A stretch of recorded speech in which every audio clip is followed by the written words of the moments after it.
to June 15, 2023, Flathead Lee County Health Board meeting. Don couldn't make it today, so I will stand in and see if I can remember how to do this. So bear with me.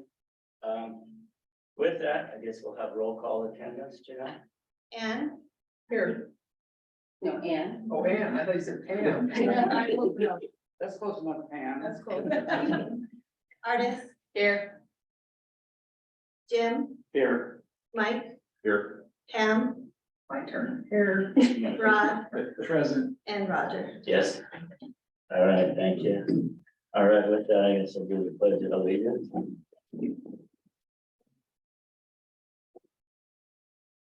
I pledge allegiance to the flag of the United States of America and to the republic for which it stands, one nation, under God, indivisible, with liberty and justice for all. Okay. Approval of the agenda. Is there any comments regarding the agenda, additions, revisions, modifications? Not? I'll make a motion to approve the agenda. Thank you. Okay, second. I'll second it. Okay, it's been moved and seconded to approve the agenda as provided. All in favor, say aye. Aye. Okay, all right, public comment. Is there anyone in the audience that would like to provide public comment on something that is not on the agenda? And if you do, please state your name and address when you address the vote. Thank you. My name is Jennifer Tipton. I live at 123 Crabtree Lane, and I was very surprised and disappointed to find out that the county is again looking at the property at 305 Wiley Dyke Road for the septic and biosolid composting facility. They voted no previously, I believe, because of the business plan, the engineers not really having a good solid business plan. And I would love to see the numbers that they came up with that is making the commissioners take a second look at it. My major concern with this is I live just on the other side of the fence of that property. My family's farm is there. I've lived there my entire life. My whole family lives there. We garden, have orchards, we grow a lot of our food there. And if the county chooses this property for the facility, it would be placing my family and close neighbors in a very small triangle, because they would be connecting with lakeside sewer and water.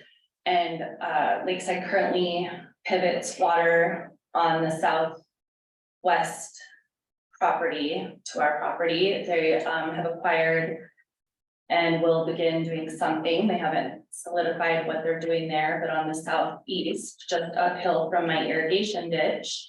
And then the county would be on the north end of our property. It's a very small circle. I would be surrounded by the entire county's human waste. I'm sure if you all sitting on the health board that you are aware of the increasing scrutiny on well, land application of human waste in general, but specifically the use of biosolids. They are testing for and finding concentrated amounts of PFAS, the forever chemicals. And while I understand that it's not, you know, the waste treatment companies' fault that these chemicals are in human waste, they kind of get stuck with the end of that. And I don't see the business plan really, it's just not really solid. If you take a real close look at what the engineers proposed, they had to write in there, for the, contractors to write in, for, operations to be covered, for that to be written into the contractor's bid, for 8 years before it will become, profitable. And, it was my understanding that the ARPA funds were not to be used for any operational or maintenance costs. So that was concerning to me. But also the fact A1 Sanitation has said that they can handle it. They're expanding their business. And Ready Freddy is also trying to expand their business. And I believe it should be up to the private companies to step up and take care of this need.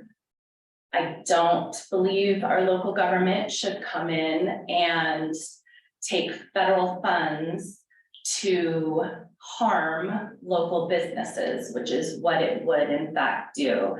Pete Melnick had mentioned creating an ordinance to force pumper companies to come to this facility, making it net positive day one. But if he has to force people to use that facility, I don't believe that there is the dire need for it that the county is claiming in order to push this through so quickly. Thank you for your time. Thank you. Is there anyone else in the audience that would like to speak to the board? If not, is there anyone online that would like to speak to the board? Okay, with that, we will conclude our public comment section and move on to approval of the minutes from the May 18, 2023 meeting. Any comment provisions concerning those minutes? If not, I would entertain a motion to okay. Second. It's been moved and seconded to approve the May 18, 2023 board minutes as provided in our packet. All in favor, say aye. Aye. Aye. All right. Okay, next item on our agenda is the Rubin appeal to the Board of Health. Do we want to start with Jim? Do you want to preface us on this first? Sure.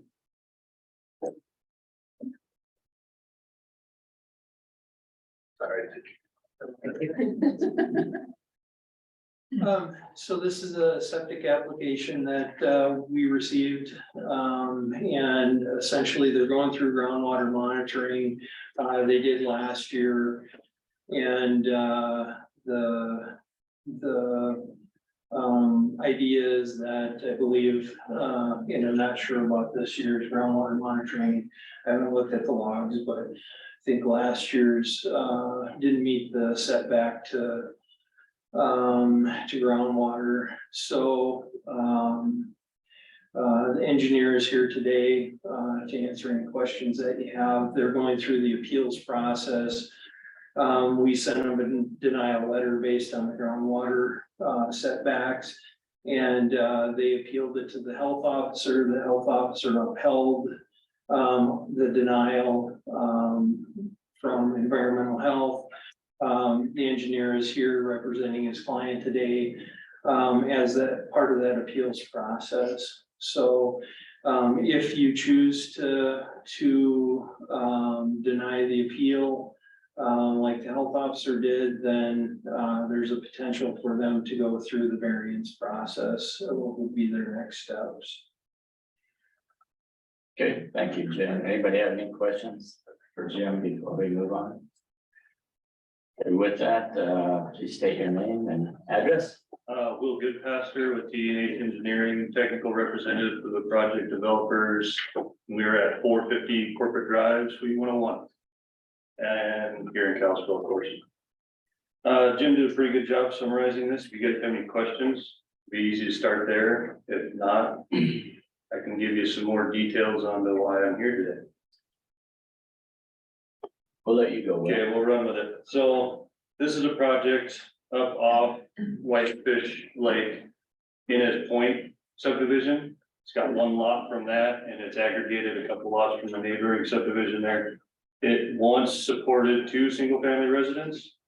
We've now got a proposed plan from the new owners for their new house.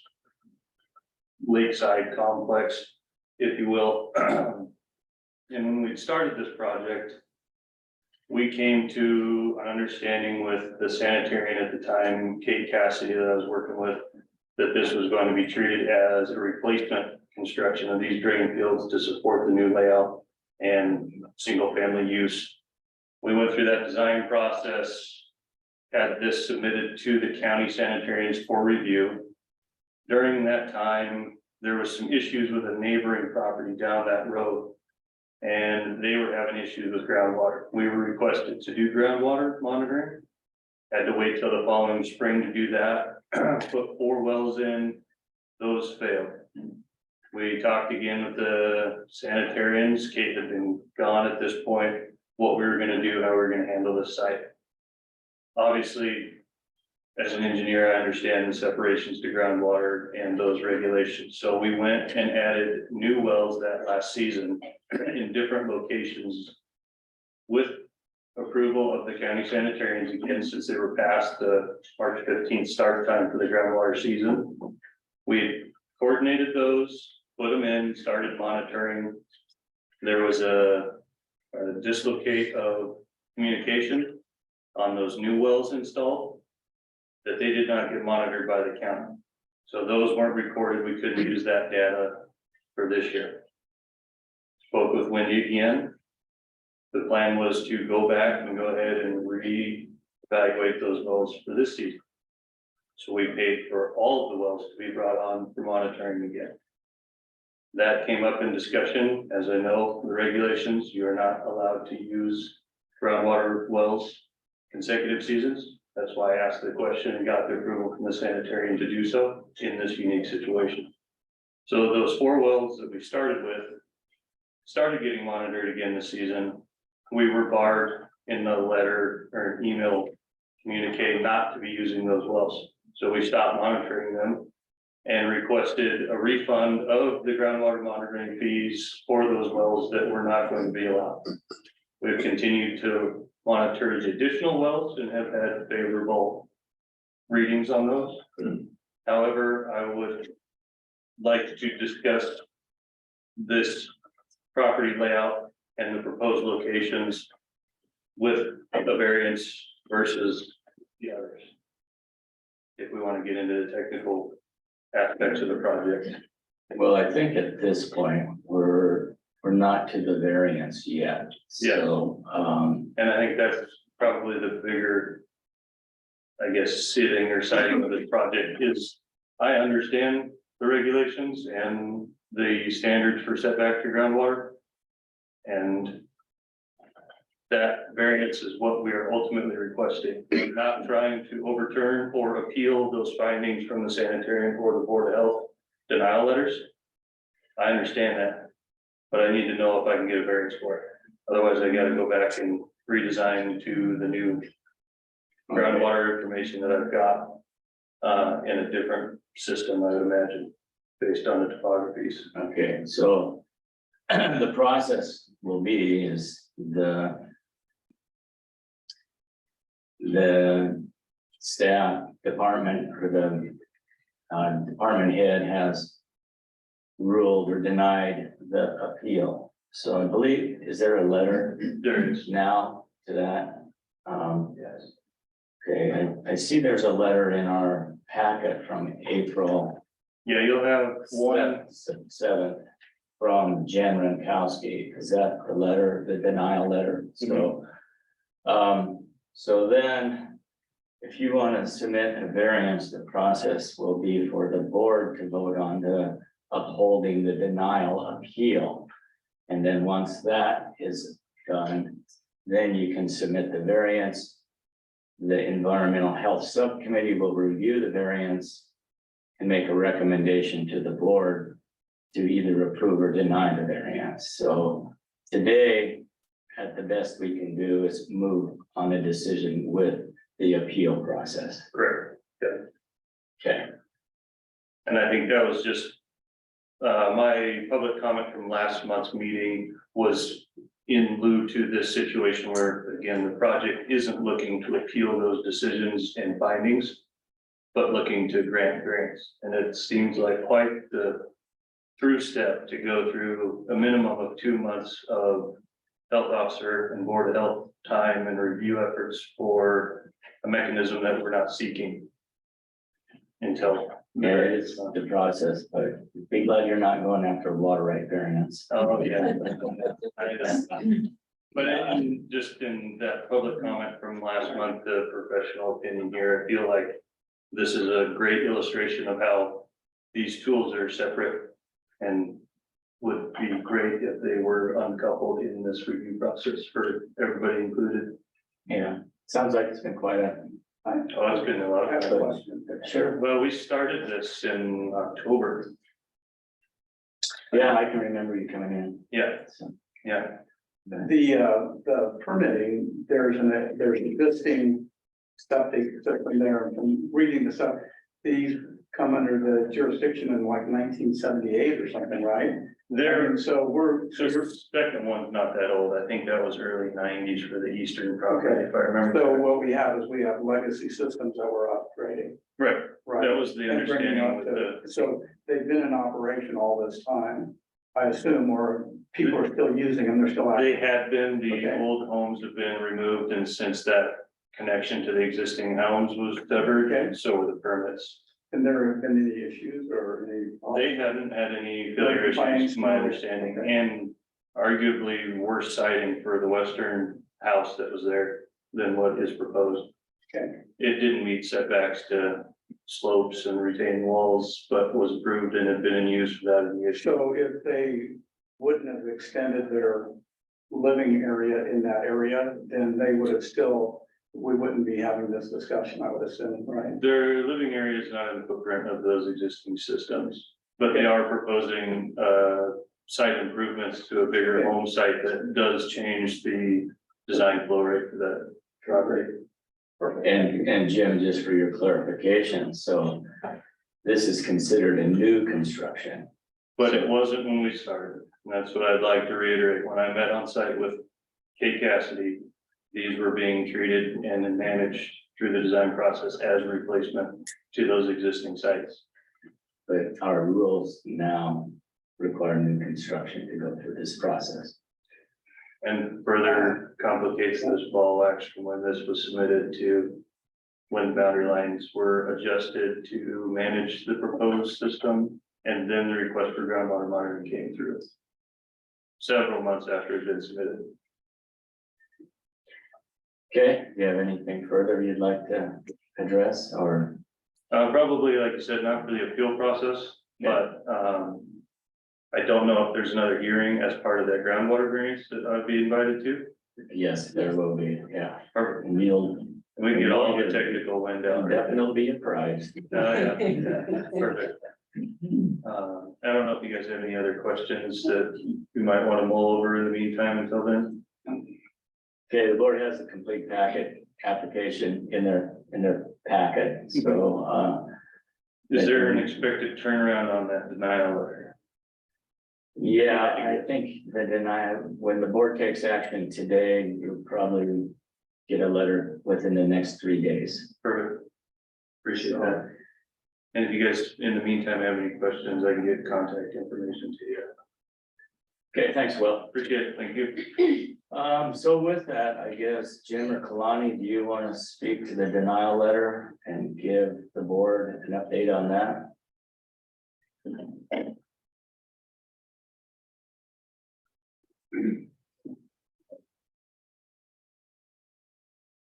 I guess your question is if the board decides to vote to deny the appeal, is that what you're Yeah, asking about? Yeah. Yeah, so, ultimately, we can get that letter generated, and my hope is that, if, Will and his firm or the client, choose to go forward with the variance process, they can submit that application to us and we can get that on the agenda for next month, so. Great, thank you. Okay, so with that, the application has been denied. The health department issued a denial letter relative to the application that is in the packet. And so it's been appealed. If we uphold the appeal, then that will allow the applicant to come back and go through the variance process. So the Environmental Health Subcommittee met on Monday. We discussed this. It was a unanimously decided and recommend to send a recommendation forward to uphold the denial. And so that's what the subcommittee decided, but it's a board decision to uphold that. So if there are any questions or discussion relative to that denial.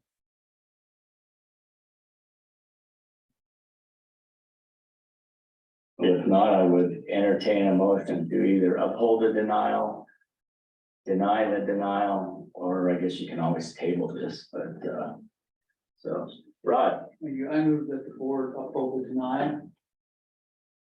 I'll second that. Okay, so oppose the denial. So what does that mean? That he can Then go he through can the turn it, variance? yeah, he can go through the variance. I am too. I think he should be able to go through the variance process.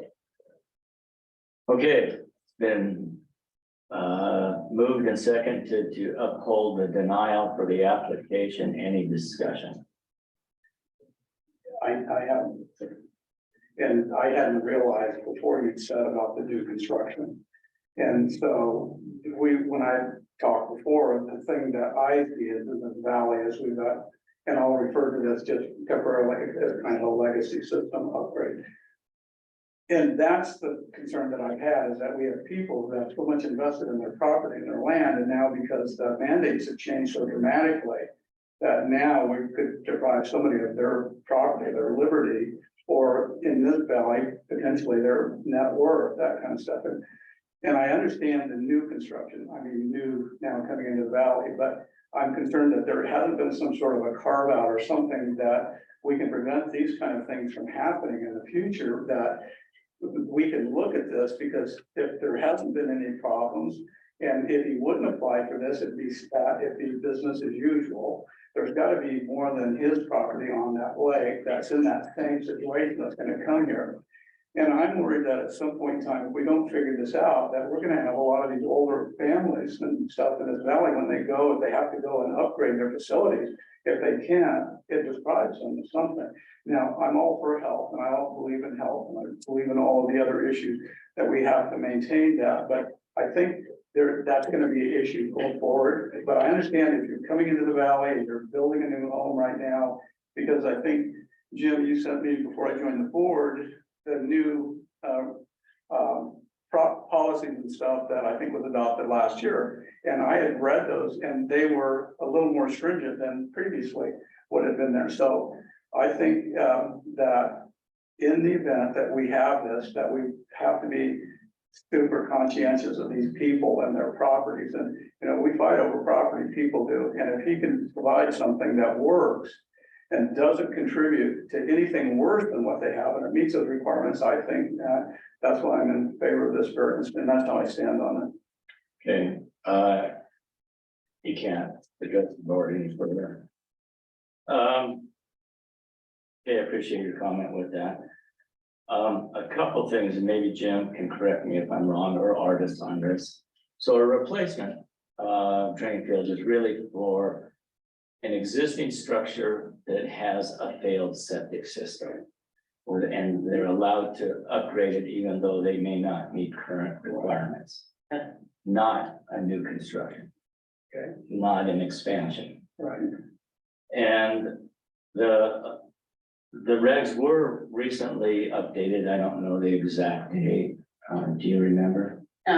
Actually, July 1st, Yeah. 2023, or 2. Yeah. So in these new regulations, there are some more lax rules relative to depth of groundwater, soil covers, and depth of bedrock. So that may accommodate some of these concerns that you've expressed. So, anyway, good points. But okay, with that, I guess it's been moved and seconded. Any further discussion? With that, can we have a roll call vote on the denial? Anne, Yes. Artis, Yes. Jim, Yes. Mike, Yes. Pam, Yes. and Rod, Yes. Rod. Yes.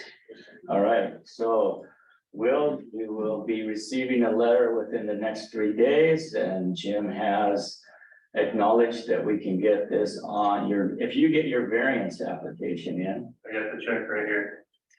text in the mail, famous last words. Okay, it'll be on next meeting, Okay. on the next board meeting. So Perfect. we'll see you then. Excellent. Thanks, you guys. Thanks. Thank you.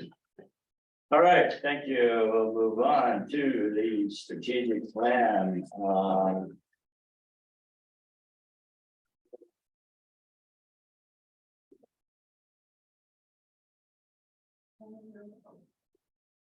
All right, hi everyone. So my name is Malia Freeman and I am the accreditation coordinator and the epidemiologist here at the health department.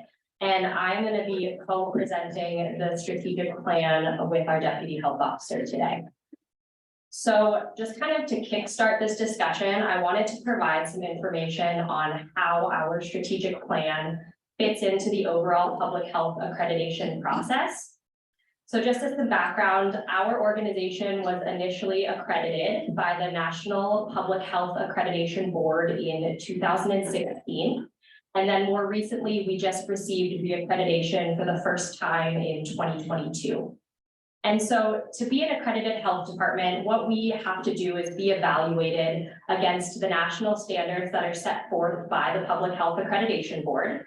And those standards are broken down into 10 different domains. And those 10 domains reflect the 10 essential services of public health. So on the public health accreditation summary handout that's in front of all of you, it kind of shows how those 10 essential public health services correlate to the 10 accreditation domains. So essentially what happens every 5 years when we have to go through reaccreditation, we have to provide proof to FAB, or the Public Health Accreditation Board. We have to provide documentation, examples, and narratives of how the activities that we do in our department meet the 10 accreditation domains. And as part of that process, our organization has to create and implement 5 different foundational plans and keep those going, which are core to essential public health functions.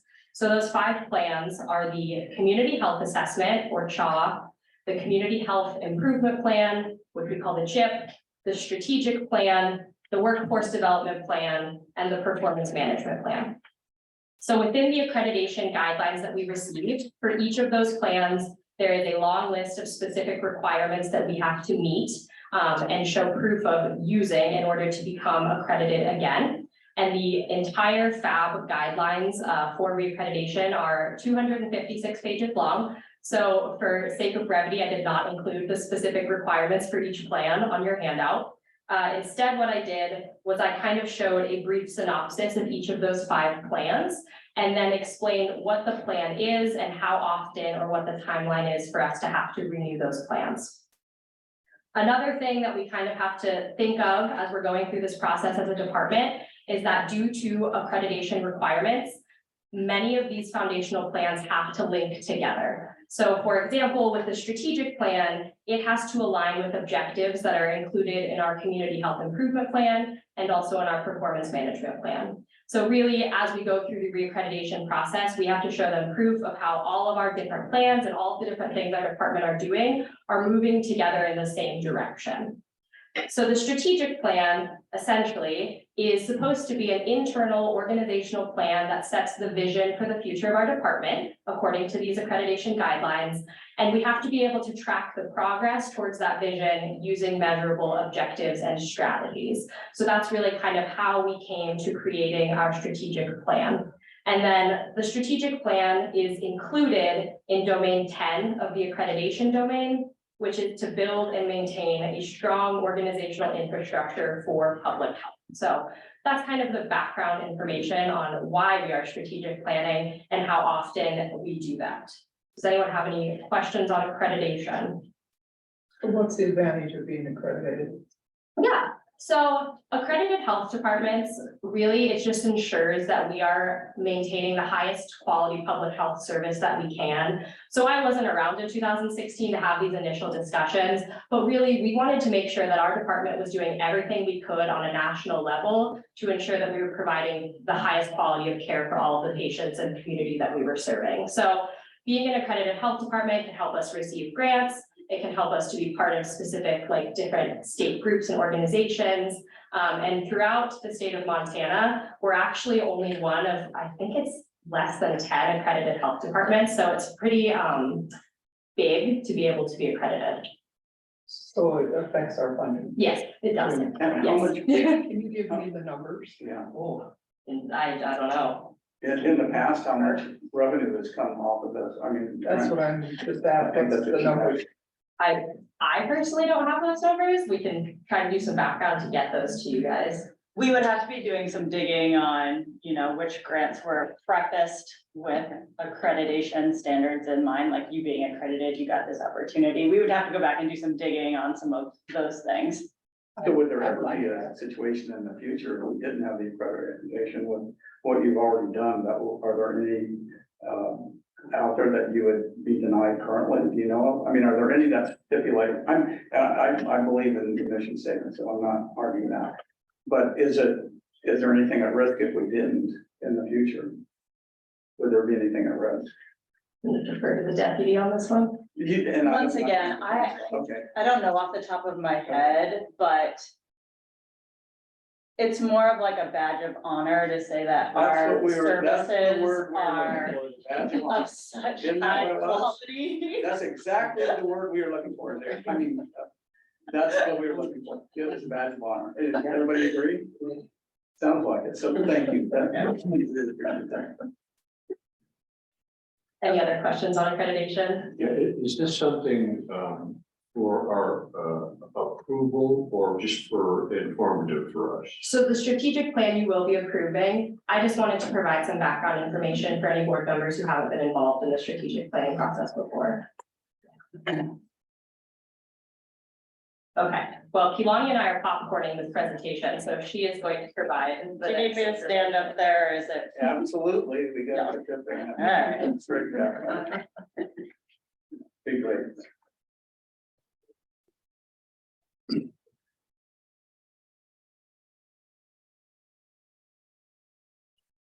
Okay, Janelle, you wanna go to the next? So as part of our strategic plan, like Malia kind of just mentioned, a big portion of it is dedicated to our mission, vision, and values. So first slide out of our presentation, we just want to go over this, especially because we have some new board members, and give us all an opportunity to discuss these three concepts. So the mission is the what and the why, our external communication of what our organization does. So this is providing quality public health services to ensure the conditions for a healthy community.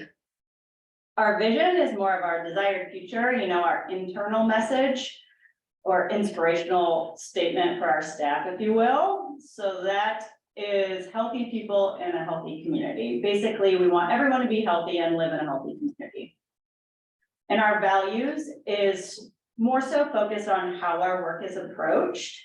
So our work is completed through holding the values of collaboration, compassion, and being community driven.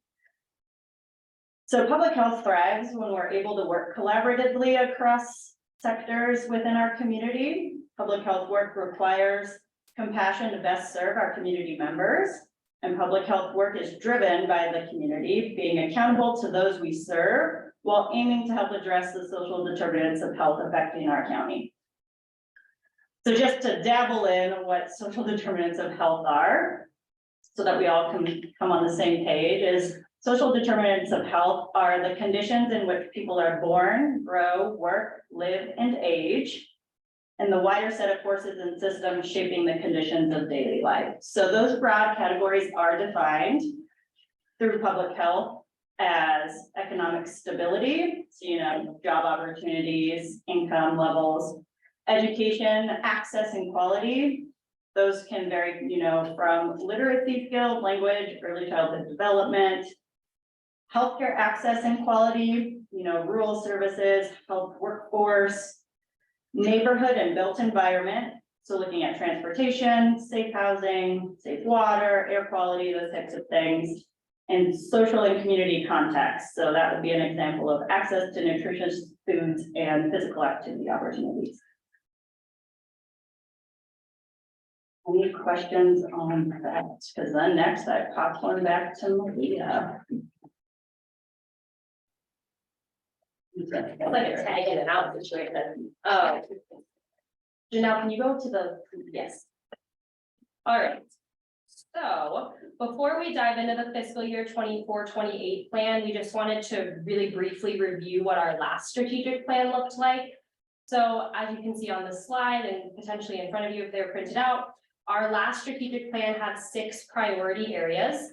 And so we provided some key advancements that we were able to achieve out of each of those priority areas on this document.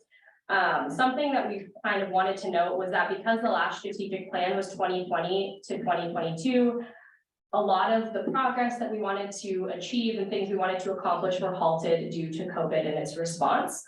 So as a result of that, you'll see that several of these priority areas are moved into the fiscal year 24-28 plan that Keelani will be touching on very shortly. But one thing that we really wanted to highlight out of the last strategic plan was just one of our wins from the department, which was in our marketing and branding priority area. So if any of you were unfamiliar with our last logo, it was about 20-ish years old. So we were actually able to re-logo our department. And then through that process, we were able to update our branding guidelines and really become more consistent with our messaging and our processes for how to do external messaging throughout the organization. So that was a win that came directly out of the last strategic plan that we just kind of wanted to highlight. Okay, so moving into the strategic planning process. So like I briefly mentioned, when talking about accreditation, several of our plans have to be in alignment.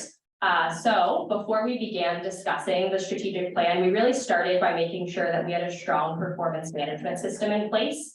So that's really where we began. And within performance management, we have our staff complete performance management guidance worksheets that really explain what their programs do and how their program activities relate to the overall mission and vision of our department. We use those worksheets in addition to the program metrics that we measure within the performance management system. And we kind of used those areas as a basis to begin our initial strategic planning prep. When we moved into the initial phases, we started at a management level, and we had an external facilitator come in to guide our discussions. We reviewed the previous strategic plan and then set priorities for the new plan. Moving from there, once we had the priorities set, we had an all-staff strategic planning session where we gave our staff the opportunity to provide ideas and feedback. And we really focused that session on one of our priority areas, which is worksite wellness and staff retention. And then moving out of that, we continued to have management level sessions that were facilitated by that external facilitator to help us set strategies and objectives for every single priority area within the plan. We put all of those together, created that draft strategic plan that we sent out to all of you last week, and that brings us to our final stage where we are today, which is board review, and then we're looking forward to the finalization of this plan. And Keelani is going to share with you some of the key takeaways of this upcoming plan. If anyone has questions for me. I do have a question. So this is a preliminary before there will be a more refined plan than this? So the plan, like the 18-page document, I don't know what's printed out in front of you right now. That's our draft plan. So we're looking for feedback from the board, Okay. but that's kind of the final version that we've gotten out of our department, but we'll continue. So this is like the red line version for us to go through. Yes, so the presentation we're giving right now is just the synopsis. Okay. The plan is that longer document and it's attached in the agenda too. So we call it red herring. Yeah.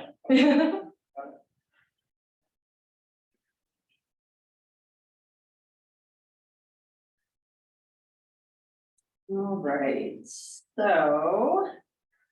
This is the slide regarding the plan summary, but like Malia just said, your guys' full strategic plan, you can look at it online. Or if we needed some physical copies, we could make you guys some real quick if anyone wanted that big long document to follow along with. This is just the overall. And I want to keep in mind that strategic plans focus on internal improvements. So this is more of our broad strategies of the health department. Internally, what do we want to do, basically?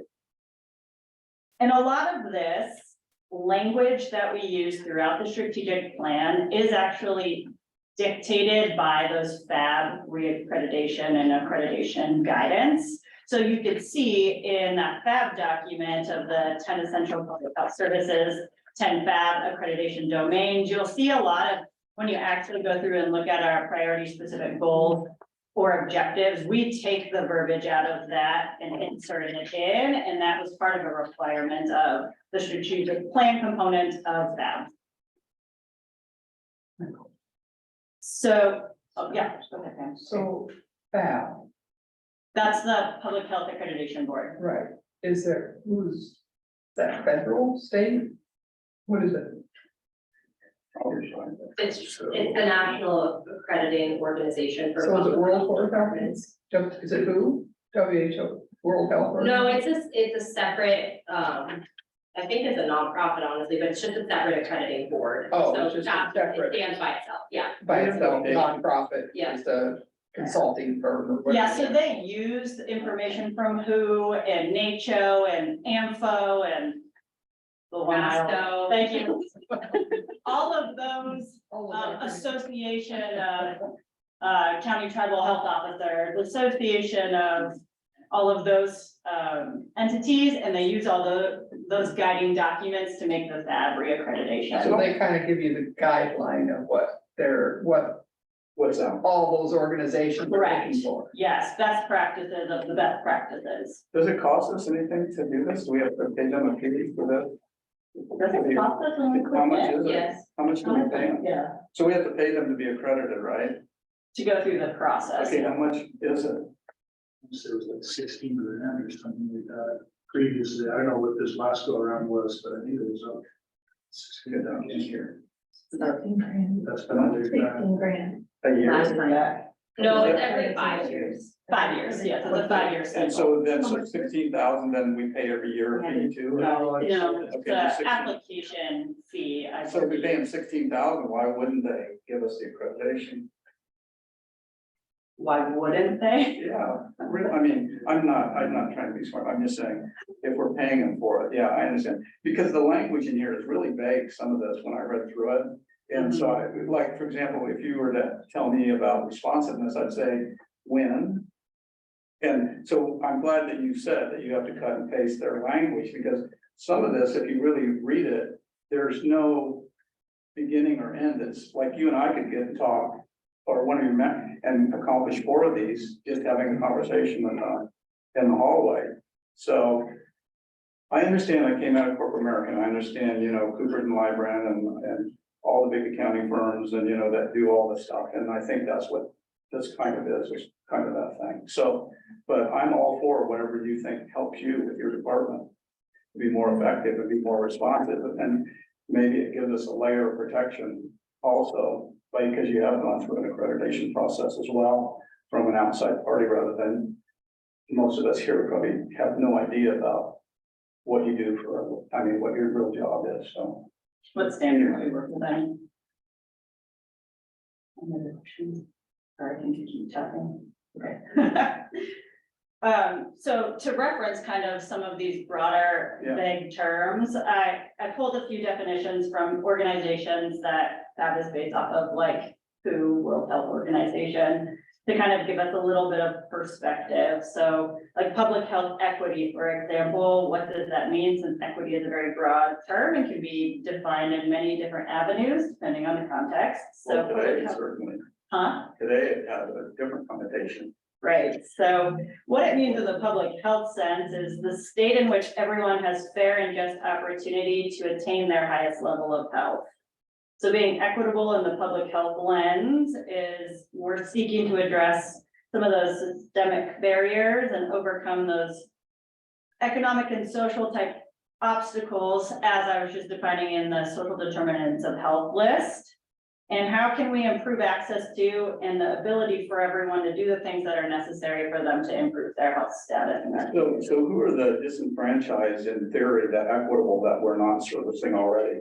I mean, is it Disproportionately. indigenous populations or, I mean, because when I read it, I read that specific language, so have we not been inclusive up to this point? Is there anybody that we've excluded from here? No, and it's not saying that we aren't being inclusive. FAB's guidance is just saying that we always have to continually strive to do better, to be more inclusive Or equitable? and equitable. Okay, so So, but equitable in what way? Equitable in what, because it seems to be directed at another group of people that maybe haven't received what we know they have.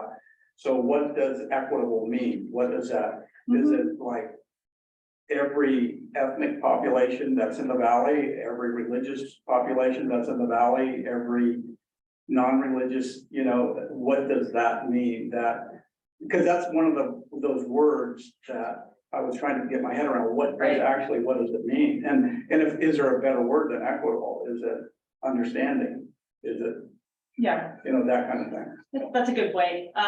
Equitable in the FAB sense is they leave it broad so that you can take it to your local community and assess for those disproportionately served communities. So like rural, great example of one that we have here in Flathead County, those rural populations.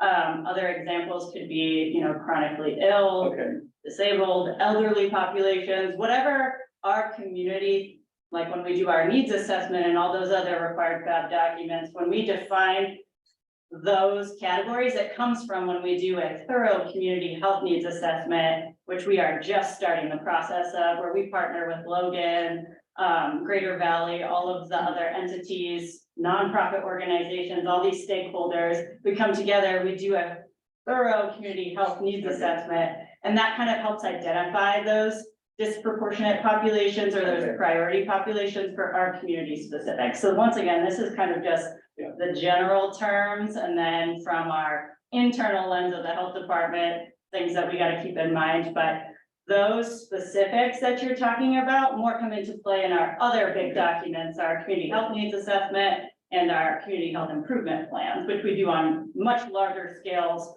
and require multiple external partners, not just internally. okay, thank you. Very good. All right. So, one thing I want to point out about this new plan, the 2024 to 2028 for priority areas, we kept a lot of the same ones, but we did a little condensing where we kind of married efficiency and innovation together. And then with the resilience one from before, we adopted worksite wellness and staff retention as a priority area instead. And I kind of want to give a little bit of a background of why we did that.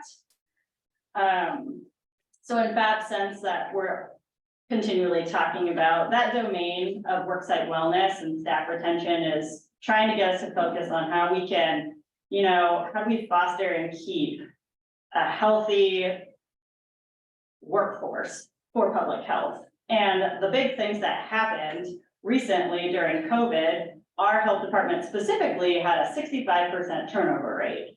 So why we want to make this a priority area is because we don't ever want to go through that again. That was detrimental to our staff. And then due to COVID in general, the public health workforce nationally has significantly decreased.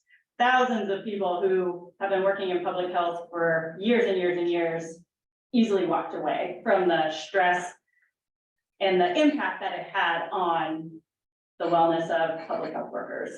So that's kind of one of the main reasons why we threw that into its category, a category of its own, is to really place some emphasis on how internally do we get our staff to want to stay here, to love what they do? How do we best support them in ways that incorporate all components of wellness, physical health, mental health, social connectedness, those types of things. So I just want to highlight that. And then, so to the right, then I'll just stay on the screen. So to the right, those are just the overview, once again, priority specific goals. Or the language we have adopted from FAB requirements, but I want you to know as we go through the goals and objectives in your very long document. That's where we can get more intentional with our work plans and our implementation phase. This is just, once again, broad strategies that we have on paper. Once we get into those implementation of how do we do this within every program, if that's a requirement of that objective, we will have more thorough documents that are associated with those as we dive into everything. So out of your really long strategic plan, your 18-page one, I just wanted to highlight some of the ones that are upcoming that we have been working on, currently working on within like the next 6 to 12 months, just our main focuses of objectives that we started on. So for the priority one, the responsive organization, the things that we have started to undertake are the behavioral health, getting that crisis assistance team up and running and building capacity within that program. We have started that journey. And then that leads into, how do we seek additional behavioral health grants and services to build our presence in behavioral health and our impact on our community. We've also dabbled in the objectives for co-location type services, and examples of those are like our immunizations has been helping the jail out, and our WIC clinic has been doing some co-location at food banks, which our community health representative will talk about. And then one that we really need to do as soon as possible is the communication channels to the public, and specifically, the first thing we want to tackle in that category is updating our phone tree to make our phone tree more user friendly and updated. So those are examples of priority one. Priority two, like I just referenced, we're beginning that conversation for the objective regarding that community health needs assessment and community health improvement plan. And we are in the phase of talking of what that even looks like. So last time we did a community health needs assessment, it was through a research firm that costs a lot of money. And now our committee that we have established, our work team of Logan, Greater Valley, and us, we're starting to revisit that and thoroughly look at what's a good plan moving forward. So that's where we're at with the objectives in priority two. An objective for priority three for technology innovation. We've started the process of how do we use technology for check-ins, for appointments, and we're going to dabble with family planning in that first. And then priority four, revamping our employee orientation and onboarding process. Once again, a huge internal process that we have not looked at for a while that needs revision, updating our organizational chart, clarifying responsibilities and communication channels internally. And then the employee wellness committee. And if anyone wanted to know what those SAMHSA 8 wellness domains are, they are emotional, social, financial, spiritual, occupational, physical, intellectual, and environmental. Okay. So then once again, as we take on these things, more work plans will be developed specific to whatever programs have to take on these objectives. Okay, questions? And I'll let Malia wrap it up.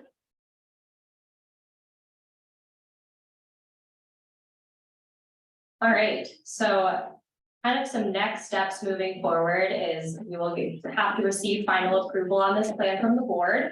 Once everything has been finalized, we plan to send the final plan out to all of our staff, and then we'll put that on our website as well, so it's available to the public and anyone who would like to see it.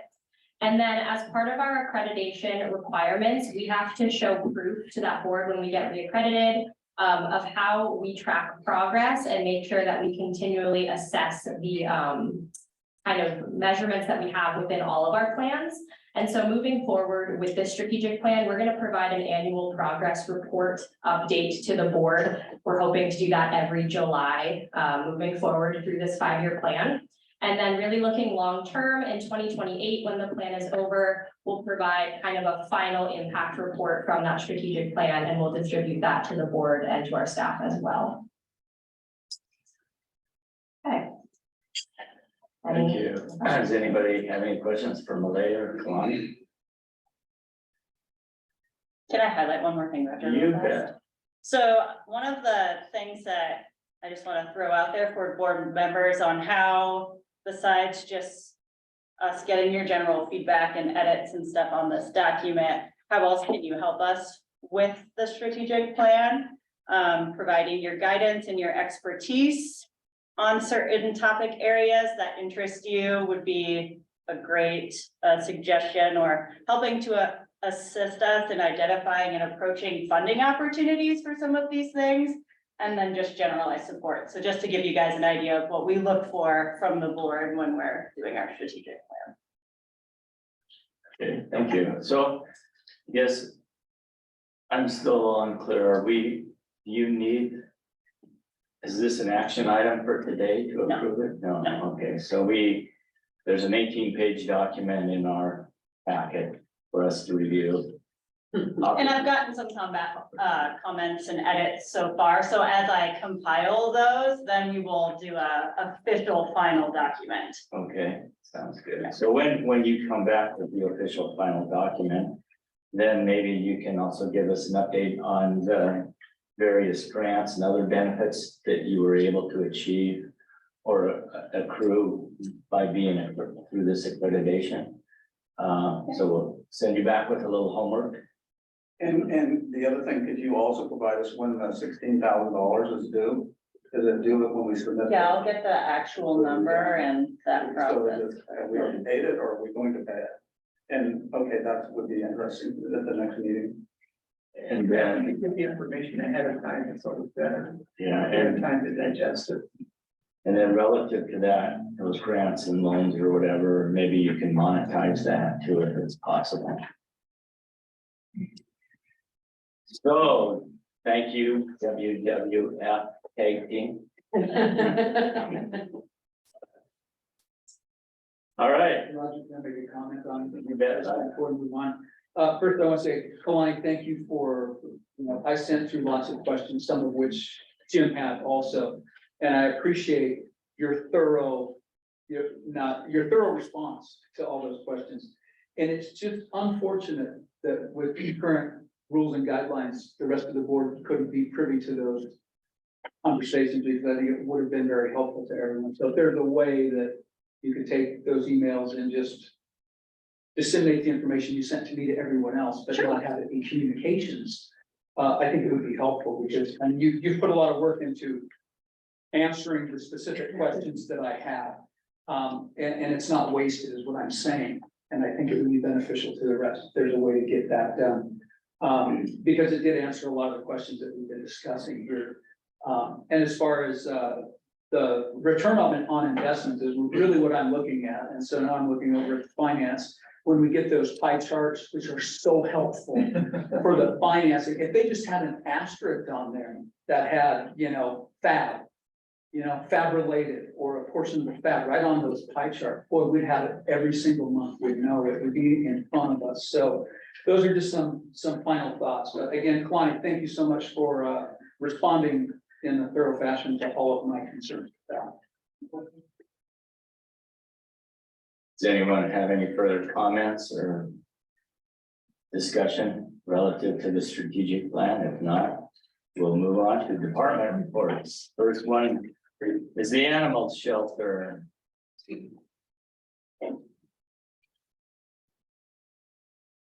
Hello, Austin Hicks here with the animal shelter. May, we had a busy month. We talked about it last month as far as our numbers were full at the beginning of the month. We started with 40 dogs in, we got 91 dogs in on top of that throughout the month. We ended up having a good month though. We moved 106 dogs out.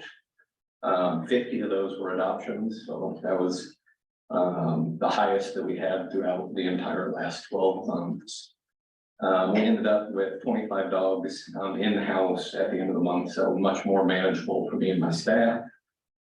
Cats, very similar. We had 22 and ended up with 9 when it was all said and done. So I appreciate the staff's hard work. We're fully staffed now for the first time since I've taken over, so things are looking up for us down there. One thing I wanted to mention, looking at these numbers, there's a lot here.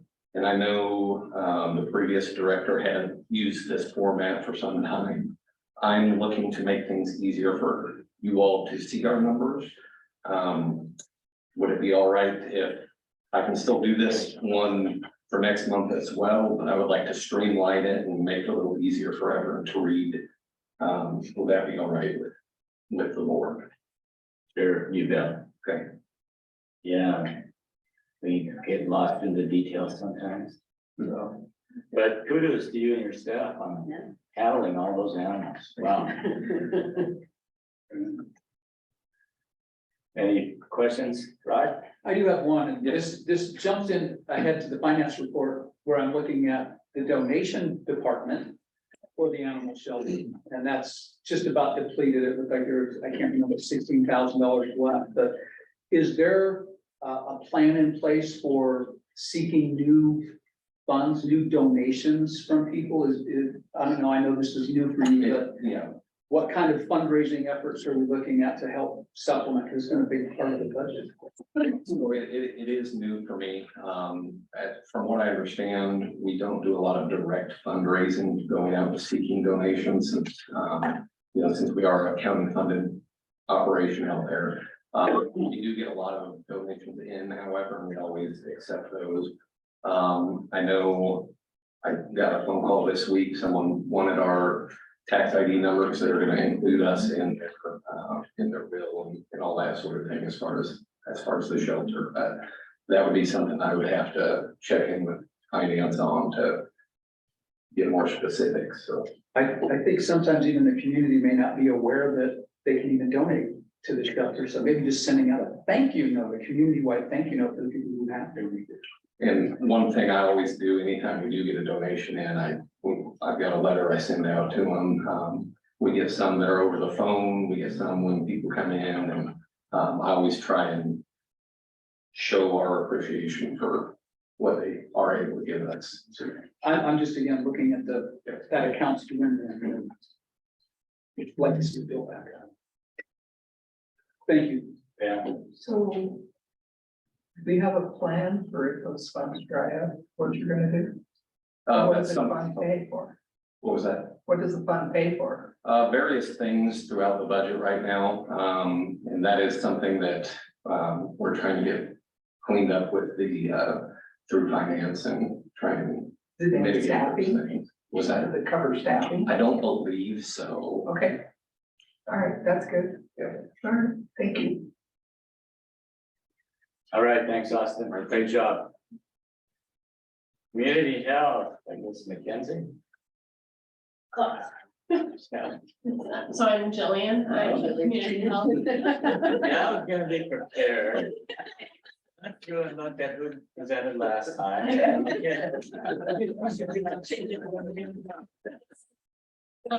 My apologies. Welcome, yeah, I'm Jillian, I'm a community health services supervisor, and just updates, some more highlights. Our immunization clinic continued to stay steady. Now that school is out for the summer, we're starting to see a lot of the kindergartners who are coming in for the next season, and then a lot of those college kids before they go out to MSU and big campuses. Our WIC program has been working hard on preparing for the farmers market and getting their vouchers ready for participants soon. Our WIC team, like Keelani pointed out earlier, has been working with 3 food banks in our 3 cities, Kalispell, Columbia Falls, and Whitefish. And they're going quarterly to sign up participants for WIC, which is really, really great to do more outreach in not just here locally. I wanted to highlight real fast one of our home visiting programs called the Montana Asthma Program. It has pretty much stayed at 100% caseload, which is really amazing. We have one registered nurse who is our MAP nurse and has been doing a phenomenal job. The caseload is 20 participants at a time. And you'll see as going into next month, we'll be all 100, which is really, really great. I don't think I've ever seen that in a full year. So that's a kudos. And then our last, like our Parents as Teachers program, they've been pretty busy doing some leadership trainings, and they attended the mental health symposium. And they're very busy with their upcoming summer activities and outreach. So a lot more highlights, but I can answer any questions. Thank you, great job. Thank you. All right, I know Lisa is I'm safe here. All right, good afternoon. My name is Lisa Dennison. I'm the Population Health Manager. Welcome aboard again. On the communicable disease report, you probably noticed we do have a couple outliers for the month of May. One being the mom's case. This was in an adult, and it was believed to be travel related. As they were traveling during their incubation timeframe, and fortunately, there was no close contacts from that case. The other outlier there is our active tuberculosis case, and honestly can't provide too much information on that. But it wasn't an adult, and again, no community contacts, so good thing there. The other thing on the communicable disease report is just a final snapshot of the 2022-2023 influenza season. I know I've included this in reports before, but just want to include it one last time so you can see the final representation of our previous flu season. And then we won't start doing surveillance for influenza cases for this next flu year until October 1st of 2023. And then on the other side of population health, the team's just been doing a phenomenal job with outreach on their program. Sarah, our tobacco prevention specialist, attended the Heart Locker block party last weekend and did a great job with giving input and had a good response to that. And then Jen Gendron within our Montana screening program will be attending Lincoln County Health Fair this weekend on Saturday to do more outreach on breast and cervical screenings. So, any questions on the report? And your, they said your chronic hepatitis C, are those newly diagnosed cases, are they done through your department, or they come from the hospital or? Yep, through local provider clinics. Yeah, and it's understood that based on their history and symptoms and everything, that it was probably a chronic, but just recently. Yeah. Good question. All right. And your tuberculosis case, was that local or had they been traveling? You said you didn't know much about it. Yeah, so not too much information on that. The thing with tuberculosis, we've had a wider way of exposure than cases before, but there could be an individual that could be exposed 30 years ago, and then just have infection, but it being latent, so no signs or symptoms, just is, and then over the time, over the years, eventually could turn this into active. And then we've also had other cases in the past that have converted after exposure pretty quickly, so it's hard to say exactly. Okay, good question. All right, thank you, Lisa. Thank you. Okay, move on to family planning. Hi folks, I'm Mandy Fleming, manager of family planning. So this month I added 2 new tables or data points. That's going to explain a little bit about those. So family planning's project period starts in April, so we're a little bit different than the county's project period. And this year we have performance measures that are going to be tied to funding for next year. So something we're going to want to keep our eye on, and these are 2 of the major performance measures that are going to dictate our funding. And then I also wanted to highlight the difference between family planning patient visits and unduplicated clients, because there is a big difference between those each month. So Title 10 has really specific guidelines on what counts as a Title 10 client. And within our clinic, we see a wide variety of visits that may not count as a Title 10 visit. They do bring revenue into our clinic, but they don't count for that grant funding. So for example, if you're postmenopausal, you may come in for a well women's exam, but it wouldn't count as a Title 10 visit. Or a simple pill refill, birth control refill, while it's generating revenue and taking up provider time, not gonna count as a visit. So these numbers and the number of unduplicated clients are purely unduplicated visits that also qualify for that Title X grant, and something that our grantee increased by 10% this year. So we're gonna have to try to get 10% more patients that qualify for a grant into our clinic. And then the other one is patients by federal poverty level, which we do a great job getting our target demographic in, because 99% of our patients are at or below 250% of the federal poverty level. Questions on that page? So the duplication means both for Title X and. So an unduplicated visit means if you came in May and then came back in December, your December visit wouldn't count as a visit So it's just within one project period, 1 year. Yes, sir. And explain to me a little bit what Title X actually means. Sure. So Title X is a program that helps us help families plan and prevent pregnancy.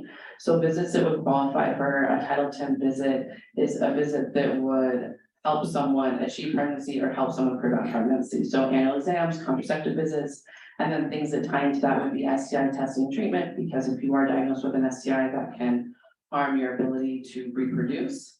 So those visits count as Title X, and clients who are able to reproduce. So women who have not went through menopause, and pretty much all men, because they can almost always reproduce, count as a Title X visit, as long as you're addressing a reproductive life plan and doing a sexual health assessment. And the Title X is federal. Yeah, Title X is a federally funded program that was developed in 1970 by President Nixon. Other questions? So on the next page, I just want to give kudos to our health educator, Andy. In May, he reached over 1,000 individuals, talking about services, pregnancy prevention, STI prevention. So he hit the ground running and was, at schools, sometimes doing 7 class periods in a row doing these presentations. So really good work from our health educator. Syringe exchange, I am pretty happy with our collected and distributed, just a 300 difference, so glad to see that. And visits remain about the same. Also last month I talked about how we received the opioid education and naloxone grant through Region 6. And I wanted to tie that back to accreditation, because if you think about Flat County competing against other health departments in Region 6, we did highlight in our grant application that we are an accredited health department, which shows the funders that we are meeting those national standards.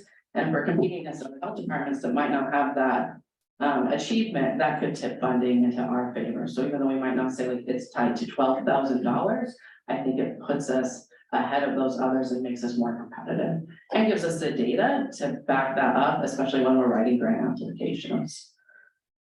So within that grant, we just sent out information to all the stakeholders in Region 6. We've got a lot of feedback of people that are interested in, and we are gonna have our first kickoff call to get partners on board on June 26th. So I'll keep you guys updated on that program.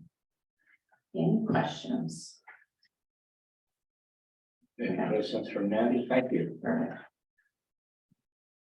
All right, Brock, Mr. Mosquito, you're up. We just got rid of the last one today, so we're good to go. Oh.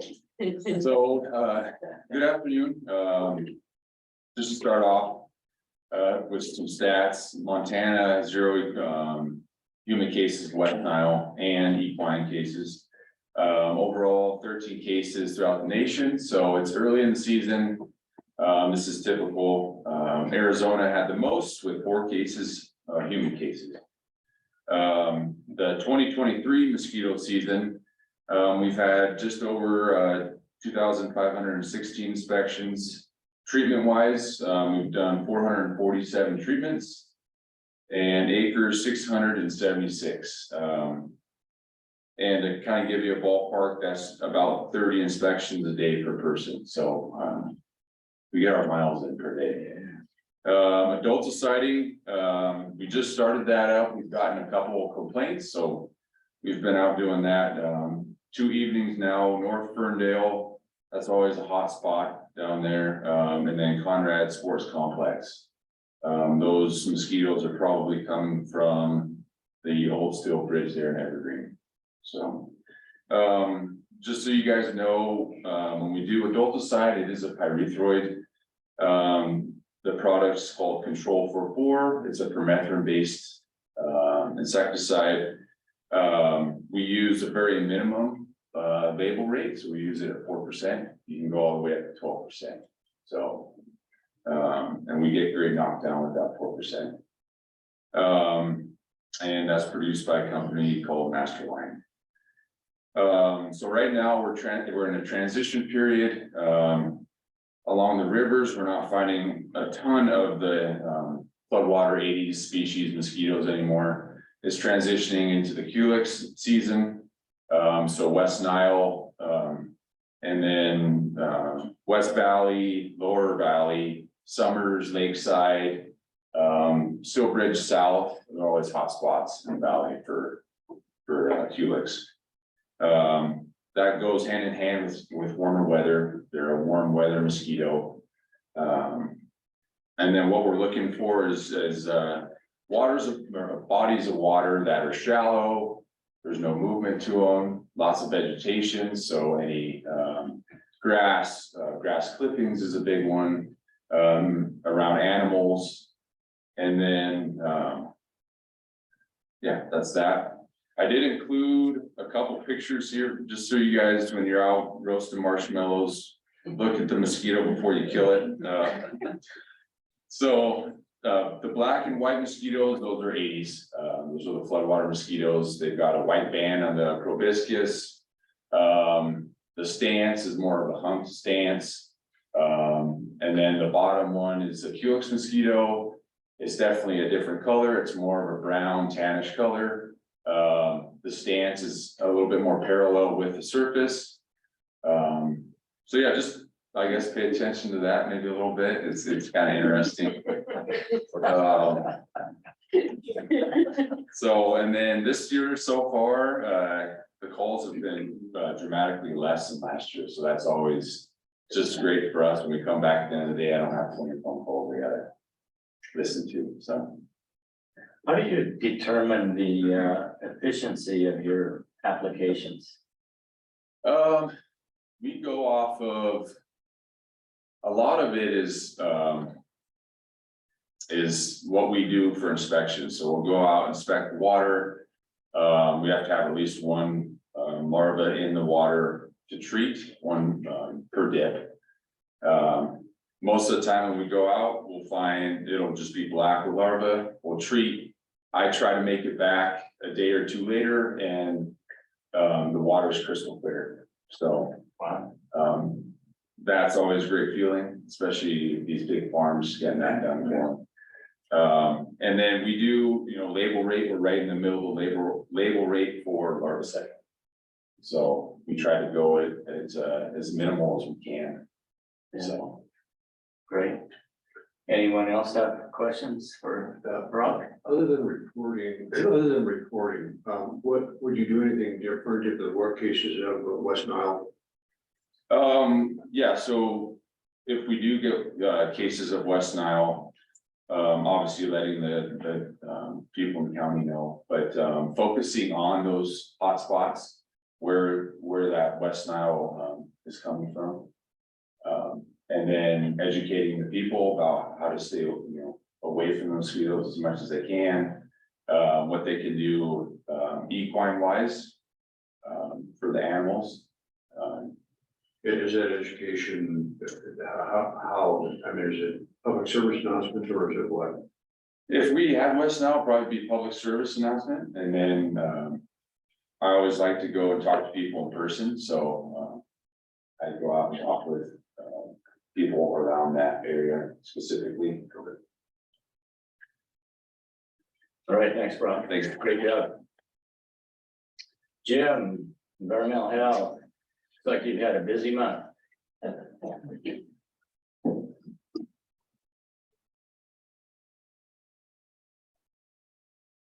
I'm Jim Wardensky with Environmental Health, and welcome to Health. As you stated, it's been busy. I think I mentioned last month that we changed our process with the septic application. Requiring land research requests first. And yesterday I counted from when we started that, April 18th until yesterday or Tuesday, I guess. We had 204 land research requests. And those, we had more than that, but those were just the ones that are in the pipeline for the septic application. So, and then today when I came in, there's another stack on my desk to be assigned out. So, the food folks, I think they had 92 plan reviews for the month of May. And those plan reviews are for everything from mobile food vendors to food establishments to vacation rentals. You know, everything that they, tattoo parlors, pools and spas, everything that they inspect and license. Again, no new news, but the vacation rental stuff is just moving, so we're seeing a lot of that.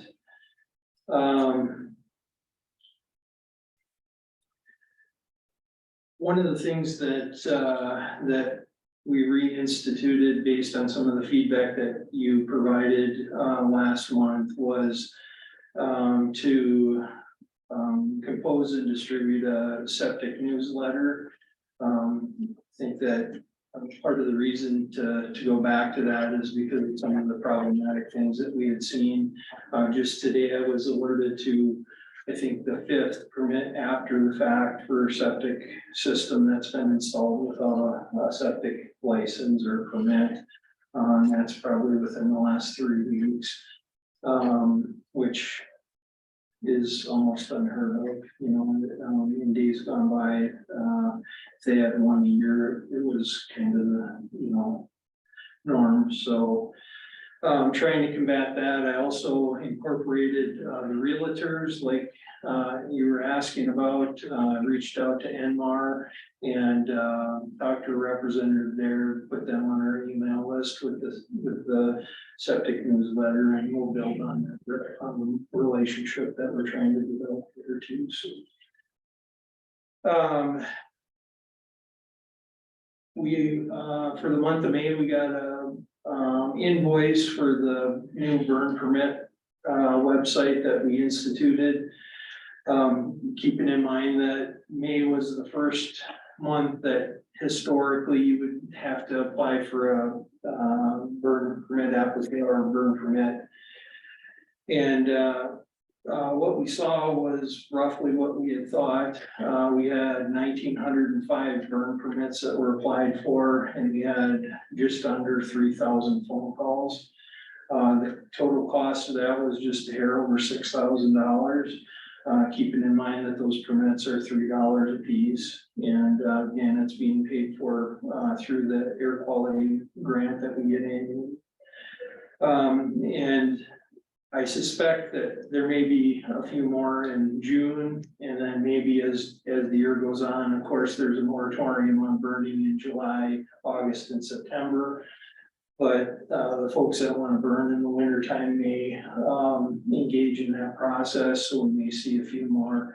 Our financial estimate was somewhere between $6,000 and $16,000, depending on the number of phone calls.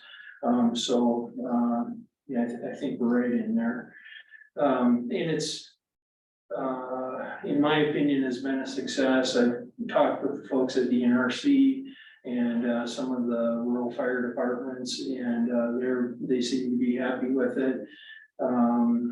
We have easy access where people can call in, we can help them over the phone, getting the permit, they can come into our office or the NRC or some of the rural fire departments. We have a public kiosk that they can utilize, we can walk them through that process. If for whatever reason they forget their number for their permit, they can call us, we can get in the system, give them that permit number, and they can easily activate their permit to burn. So by and large, it's been positive feedback on it.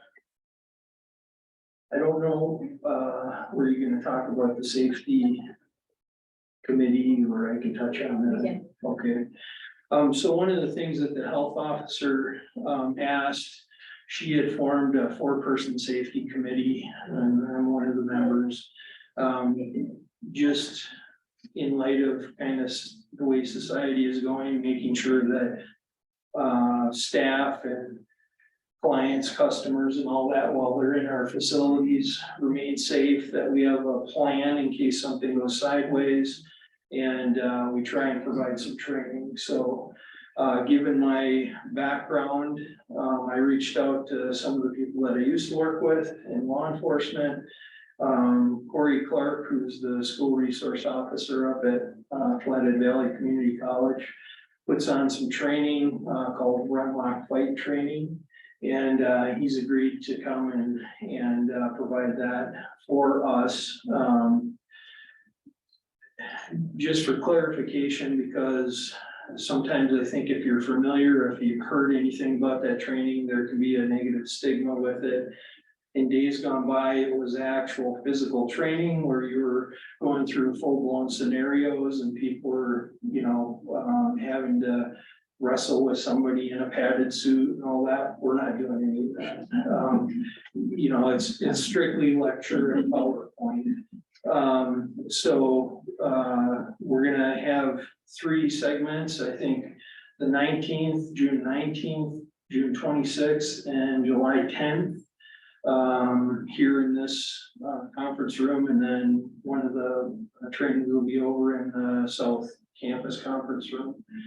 We'll also have a Zoom link, so if people wanna view it online, they can do that, and we'll record it, because there's some of the staff members that don't work on Mondays. All the trainings are on Mondays, so we'll record it so they can watch it after that.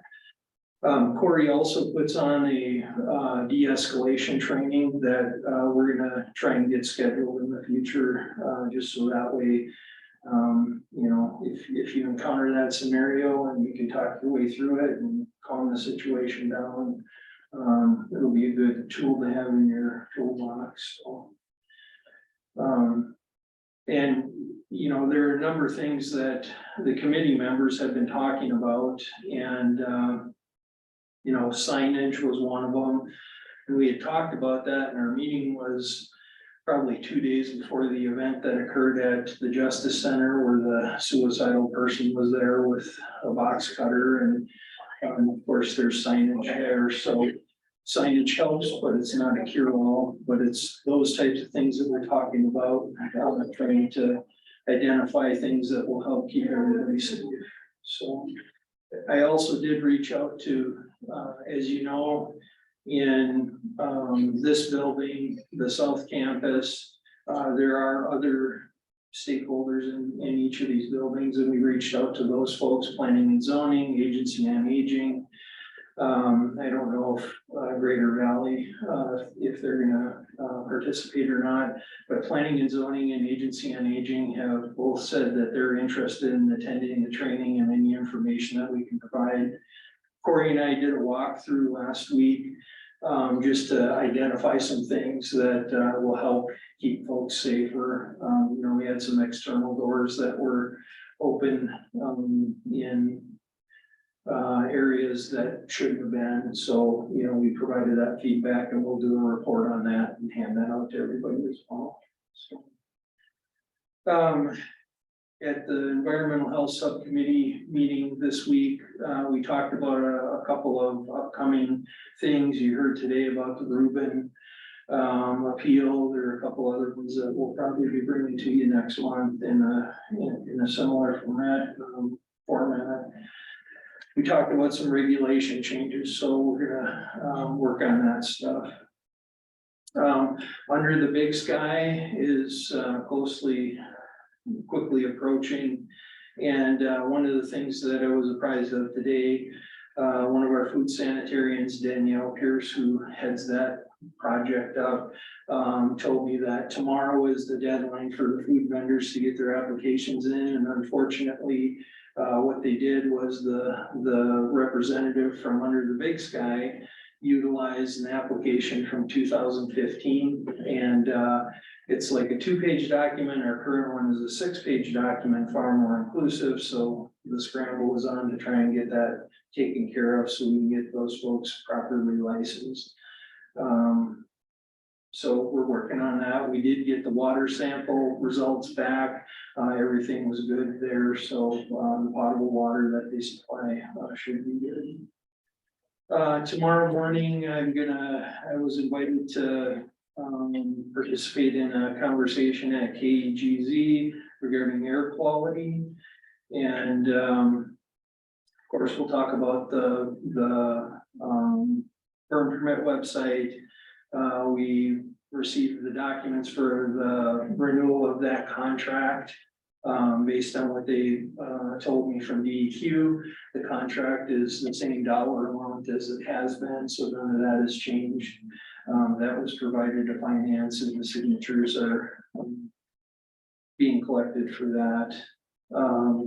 The other thing I'll mention about air quality is we've been participating with a group that includes Lincoln County, the US Forest Service, DEQ, and ourselves. There may be some other stakeholders that I'm forgetting.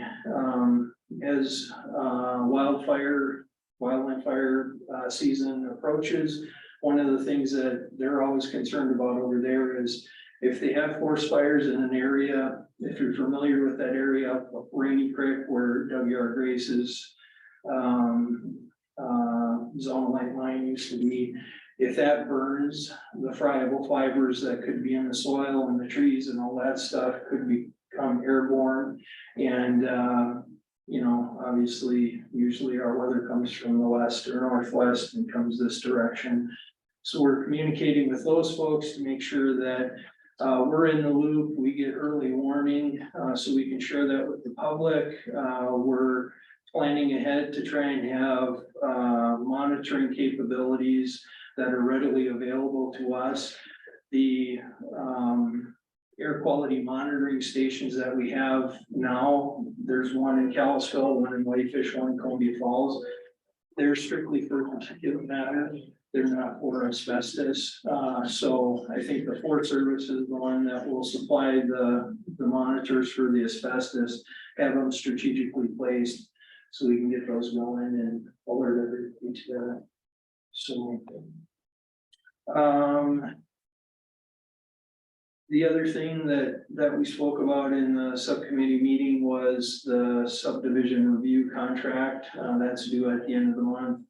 And we're gonna review that or a variation of that. And I sent that email off to DEQ, I think Tuesday, after we had our meeting on that. So the last thing, I would feel remiss if I didn't bring this up because we talked about this as well. The staffing issue, you guys asked about it last meeting. The health officer has talked with finance about it, so that stuff, they're looking at that, and hopefully somewhere in the future, things will develop in that realm. So just wanted to provide an update about that. So go ahead. Any questions for Jim? Pretty comprehensive report. He's got a lot going on and he's doing a great job. Thank you. Thank you. All right, last but not least, finance. Good afternoon. My name is Curtis. This is the report for May, and at the end of May, we had a cash balance of about 1.4 million versus 1.9 million a year ago. And the reason for that difference there is in that previous year, we received some administrative fee money for some vaccinations. So, but adding to that 1.4 million was our tax revenue collection this last month for about 1 week. So bumped up our balance, looking pretty good going into the end of the year here. And Pam, to address your questions on the donations account for the animal shelter, a couple of things that the animal shelter pays for, a lot of it is vet supplies, but there's also that transfer that goes from the donations account to the county general fund for the animal shelter, about 37,000. And then there's also a transfer for the capital improvement projects, so money comes out of there that goes to the CIP fund. And the animal shelter's done a great job. Already they exceeded their donations budget revenue number, so by about 15,000 so far, and the month isn't done yet, so doing a good job. Okay. So, yeah. That's really all I've got. Any questions on the finance report or? You're off easy, but. Thank you. All right, with that, I guess we have a committee reports. Review, you kind of alluded to most of the items. Jim, is there anything else you wanted to bring up? No, sir. Okay, thank you. Board member discussion, I guess we can start with Dr. BOH. I just wanted to welcome and it's good to have a more full board and I'm sure these will be appreciated here. Artist, No, I have nothing to say. Rod. Welcome back. Touche. Yeah, Yeah, I want to welcome Ann to the board and thank you for stepping up and applying. Appreciate it. Thank you. yeah, I guess I overlooked that. Our new board members and Ingram, and so welcome aboard. Thank you. Yeah, Same man, welcome. So I have nothing else. all right, I guess yes, Jessica has resigned, so we'll be filling that slot and get back to a full board too. With that, I guess if there's no further discussion, we'll adjourn the meeting. Thank you for attending.